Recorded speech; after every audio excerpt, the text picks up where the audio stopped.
Hello students, कैसे हो आप लोग? उम्मीद करता हूँ बहुत अच्छे से होंगे। मैं फिर से एक बार क्लास 9th का लाइन एंड एंगल्स की सीरीज को आगे बढ़ाते हुए फिर से सेकंड क्लास अपनी, तो स्वागत है आपका एमजी प्लस पर। मैं आपके लिए यहाँ पर लेके आया हूँ लाइन एंगल्स का तीन क्वेश्चन अपने पास। तो ये बहुत इंपॉर्टेंट क्वेश्चन है। इसमें से ये जो थर्ड नंबर का क्वेश्चन है, ये बहुत डिफिकल्ट माना जाता है। 6.1 का 2 का क्वेश्चन है, देखना आप लोग अपनी बुक में। ये भी आपकी बुक का क्वेश्चन है ये, और ये बहुत अच्छा सा फर्स्ट मैंने लिया है, सिंपल सा। इसमें ओनली आपको दिख रहा होगा, मैंने प्रीवियस वीडियो में आपको बताया कि एक लाइन पर ये एक इंसिडेंट जैसे एक लाइन आ रही है, तो जो दो एंगल बनेंगे एक ही लाइन पर, वो कौन से एंगल होते हैं? लीनियर पेयर लाइन पर बनते हैं। और उन लीनियर पेयर का सम कितना होता है? 180। क्लियर? अब यहाँ पर आप लोग देख सकते हो, हमें यहाँ पर इसकी वैल्यू फाइंड करनी है। तो यहाँ पर दो एंगल बन रहे हैं, तो इन दोनों एंगल का सम कितना होगा? 180। तो हम यहाँ पर लिखते हैं इसको इस तरह का क्वेश्चन 1 मार्क्स में, कभी कभी 2 मार्क्स में आ जाते हैं।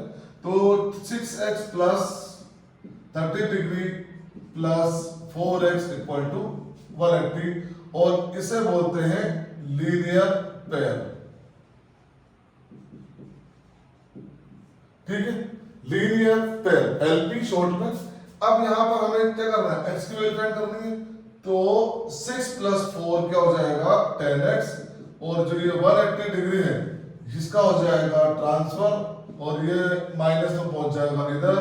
तो 10x इक्वल टू 180 माइनस 30 कितना होगा बच्चों? 150, और x इक्वल टू कितना हो जाएगा? 150 अपॉन 10, ये कटा, x इक्वल टू आ गया 15 डिग्री।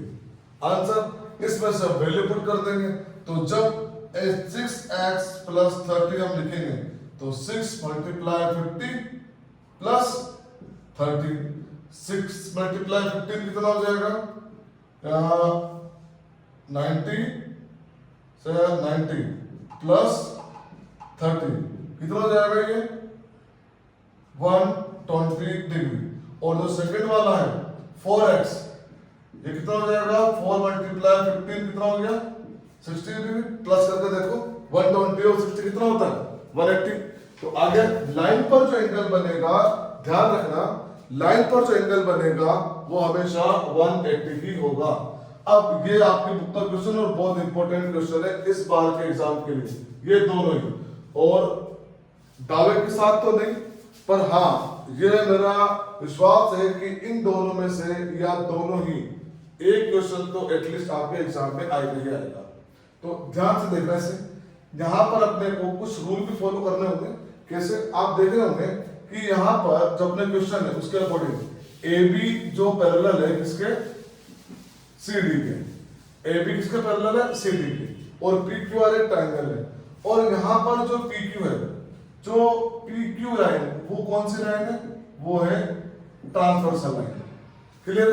जब दो पैरेलल लाइन को एक लाइन कट करे, तो इस तरह के जो एंगल होते हैं वो कौन से एंगल होते हैं? अगर मैं यहां पर लिखूं x इक्वल टू 50 डिग्री, तो इसका रीजन क्या दूंगा? x इक्वल टू 50 डिग्री, तो इसका रीजन क्या दूंगा? इसका रीजन आएगा alternate interior angle, alternate interior angle. Clear है? यहां पर हमें रीजन बताना होगा। x इक्वल टू 50 डिग्री हमने लिख दिया डायरेक्ट, लेकिन हमें रीजन बताना होगा। तो रीजन हमने क्या लिखा? Alternate interior angle. x की वैल्यू फाइंड हो गई। दूसरा, अब y की वैल्यू फाइंड करनी। अब यहां पे आप देखो, जो हमने इस साइड किया वही साइड कर सकते हैं। अब प्रॉब्लम ये आ रही है, इस साइड तो सिंगल सिंगल एंगल था, लेकिन इस साइड डबल एंगल एक साथ आ रहा है, डबल एंगल एक साथ आ रहा है। तो क्यों ना हम इस पूरे को एक मान लें? ये पूरा एक हो गया, ये एक हो गया, ये भी सेम ही है, अल्टरनेट इंटीरियर एंगल। लेकिन प्रॉब्लम क्या होगी कि ये दोनों मिलाकर एक है। 50 plus y equal to 127 degree, alternate interior angle. यहां मैंने इस बार शॉर्ट में लिख दिया अल्टरनेट इंटीरियर एंगल। क्लियर? यहां अब बहुत इजी सा ये बन गया है, y इक्वल टू 127 माइनस 50। तो अब आप देख सकते हो y इक्वल टू क्या आ रहा है? 7 माइनस 0 7, 12 माइनस 5 7, 77 डिग्री। तो अपना आंसर क्या हुआ?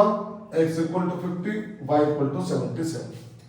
3 मार्क्स का क्वेश्चन आएगा, ध्यान रखना 3 मार्क्स क्वेश्चन लेकर आता है। अब यहां पर देखो, ये है अपना प्रूफ करो वाला क्वेश्चन है। Proof that angle ROS equal to half angle QOS minus angle POS।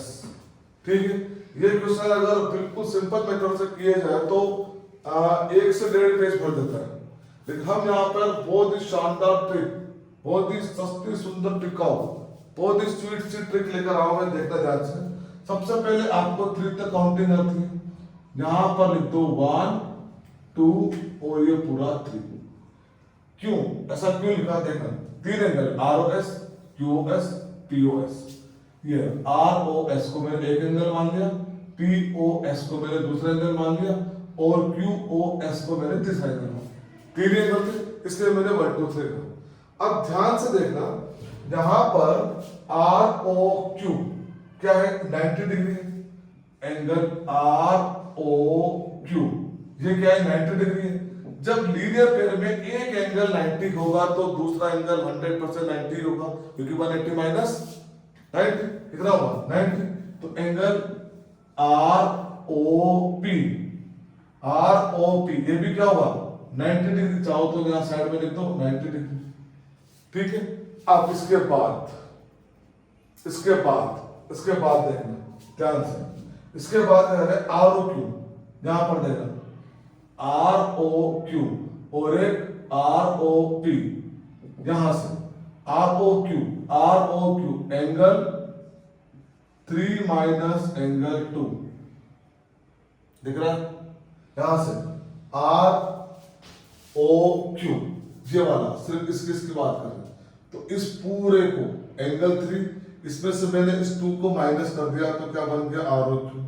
ROP ध्यान से देखना, ROP ये रहा ROP, ये दोनों एंगल मिक्स हो रहे हैं, तो यहां से एंगल 1 प्लस एंगल 2। क्लियर, यहां तक बात समझ में आ रही है।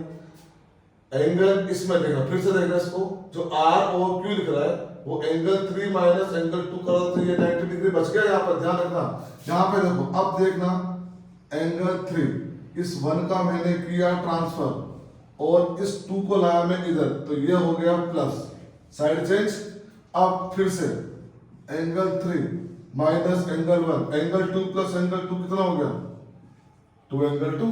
अब कुछ नहीं करना, तीनों एंगल की वैल्यू रख दो, बस काम खत्म, आंसर आ गया। चाहो तो इसको इधर रख दो, ये 2 है यहां पर, एंगल 2 कौन सा है, एंगल ROS इक्वल टू में किधर भी सकते, कंफ्यूजन होने की जरूरत नहीं। यहां पर एंगल 3 क्या रहा है, देखो एंगल 3 क्या रहा है, QOS, ये रहा QOS, ये एंगल 3 माइनस एंगल 1 क्या रहा है, एंगल POS। देखा, अब इस 2 को भेज दो इसके डिवाइड में, ये हो गया QOS माइनस POS। ये आपका हो गया प्रूफ, और ये बहुत ही शानदार तरीका है, शायद ही किसी स्कूल में बताया जाता होगा, कोचिंग में भी मुश्किल है, लेकिन मैंने आपको यहाँ बताया बहुत ही सिंपल मेथड से, कुछ नहीं करना। 1 2 3 किया, यहाँ पर दोनों राइट एंगल ट्राइंगल को इक्वल किया, इसका जो सम था वो इधर लिखा, इसका इधर लिखा, बस एंगल 2 को पास रख दिया, ये 2 के दोनों को प्लस कर दिया। अब इन तीनों की वैल्यू पुट कर दी, बस जो यहाँ पर बन रहा था एंगल 3 में, 1 और 2 में। कैसे लगे क्वेश्चन? वीडियो पसंद आए तो लाइक जरूर करना। थैंक यू वेरी मच बच्चों।